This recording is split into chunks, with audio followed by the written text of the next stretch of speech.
الشيطان الرجيم بسم الله الرحمن الرحيم لا تحسبن الذين يفرحون بما أتوا ويحبون أن يحمدوا بما لم يفعلوا فلا تحسبنهم بمفازة من العذاب ولهم عذاب أليم ولله ملك السماوات والأرض اللہ علی کل شیء قدیر۔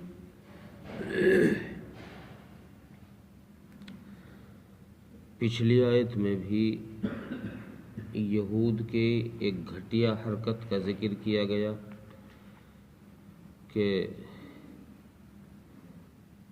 اللہ کی کتاب میں جو باتیں لکھی ہوئی تھی ان باتوں کو چھپایا ان لوگوں نے اور اللہ کے عہد کو توڑا۔ اور اس آیت میں بھی ایک گھٹیا حرکت کا ذکر ہے،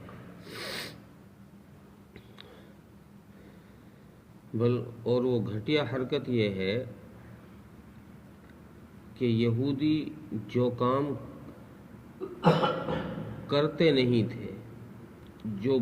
بری حرکتیں گھٹیا حرکتیں کرتے تھے، لیکن وہ یہ چاہتے تھے کہ ہماری تعریف اچھے کاموں پر ہو، اور حالانکہ وہ ان کاموں کو کرتے نہیں تھے۔ اس آیت کا شان نزول یہ ہوا کہ منافقوں کا حال یہ تھا، بعض مفسرین نے یہ شان نزول لکھا ہے کہ منافق جو ہے وہ رسول اکرم صلی اللہ علیہ وسلم جب کسی جہاد پر تشریف لے جاتے تو یہ لوگ اس جہاد پر جانے کے وقت میں کچھ نہ کچھ بہانہ کر کے رک جاتے، مسلمانوں کے ساتھ نہیں جاتے، اور پھر اپنی اس فعل پر، اپنی اس حرکت پر جب مسلمان جہاد پر نکل جاتے تو یہ لوگ خوش ہوتے کہ دیکھو ہم نے کیسا الو بنا دیا ان کا۔ جب رسول اللہ صلی اللہ علیہ وسلم جہاد سے واپس تشریف لاتے تو پھر آپ کے سامنے جا کر یہ لوگ جھوٹی قسمیں کھاتے کہ میرا یہ ہو گیا، میرے ساتھ یہ ہو گیا، میرے سامنے یہ عذر تھا، میرے سامنے یہ عذر تھا۔ جھوٹی قسمیں کھا کر یہ رسول اللہ صلی اللہ علیہ وسلم کو یقین دلاتے۔ تو اس کے بعد اللہ تبارک و تعالیٰ نے اس آیت کا نزول فرمایا کہ یہ لوگ یہ چاہتے ہیں کہ انہوں نے جو گھٹیا حرکت کی ہے، جہاد کو چھوڑ دیا ہے اور رسول اللہ صلی اللہ علیہ وسلم کو جھوٹی قسمیں کھا کر یقین دلا رہے ہیں،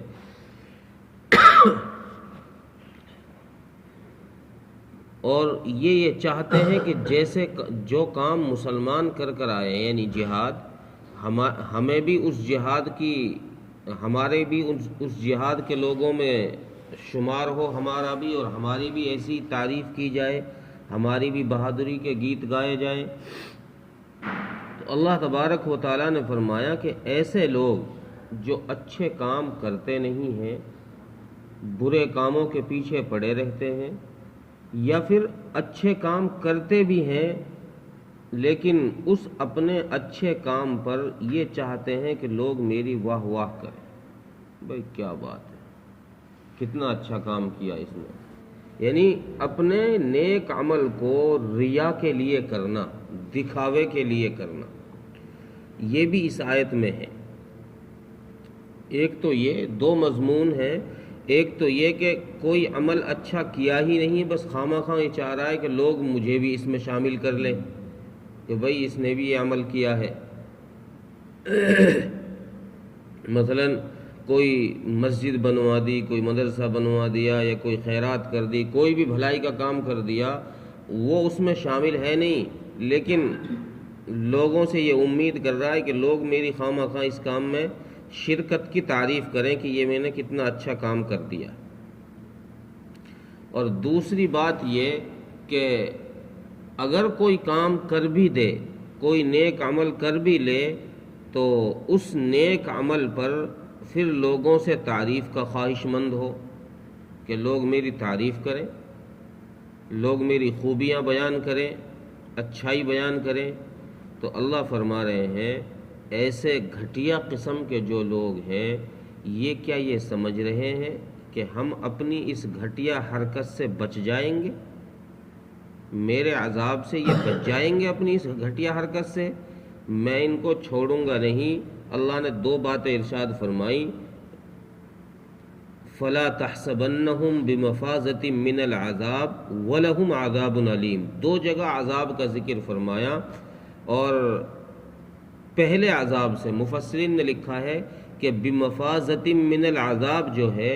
اس عذاب سے مراد ہے دنیا میں ذلیل کرنا، کہ اللہ تبارک و تعالی ایسے لوگوں کو دنیا میں بھی ذلیل کریں گے۔ یہ نہیں کہ یہ اپنی اس حرکت کی وجہ سے یہ سمجھ رہے ہیں کہ ہم نے تو بڑا اچھا کام کر دیا اور ہم تو بچ گئے، جہاد پر نہیں گئے، ہم نے رسول اللہ اور مسلمانوں کو جو ہے ویسے ہی یقین دلا دیا، بیوقوف بنا دیا، یہ سمجھ رہے ہیں کہ ہم بچ گئے۔ میں ان کو، اللہ فرما رہے ہیں میں ان کو دنیا میں بھی عذاب دوں گا، یعنی عذاب کا مطلب یہ ہے کہ دنیا میں انہیں ذلیل کروں گا، ان کی اس گھٹیا حرکت پر دنیا میں بھی انہیں سزا دی جائے گی، اور آخرت میں تو ان کو دکھ دینے والا عذاب ہے ہی، آخرت میں تو ان کو تکلیف دینے والا عذاب ہے ہی، اس سے تو یہ بچ ہی نہیں سکتے، وہ تو ان کے لیے ہم نے لکھ دیا ہے۔ لیکن دنیا میں بھی اس کے ساتھ ساتھ آخرت کا عذاب تو موت کے بعد ہے،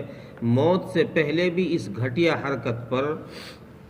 ہم ان کو ضرور رسوا کریں گے، ذلیل کریں گے۔ تو پتہ یہ چلا کہ اگر کسی اچھے کام کے کیے بغیر یہ امید کرنا کہ لوگ میری بھی اس میں تعریف کریں، یا کسی اچھے کام کو کرنے کے بعد پھر لوگوں سے یہ امید کرنا کہ لوگ میرے اس کام پر میری تعریف کریں، تو یہ دونوں چیزیں اللہ کی نظر میں مذموم ہیں، قابل مذمت ہے۔ ان دونوں پر اللہ تبارک و تعالی دنیا میں ضرور سزا دیتے ہیں موت سے پہلے۔ ریاکار کو،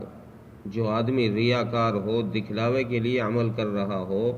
تو ایسا آدمی دنیا میں ہی ذلیل ہو جائے گا۔ اور اگلی آیت میں اللہ فرما رہے ہیں کہ اس آسمان و زمین کی بادشاہت تو میرے ہاتھ میں ہے،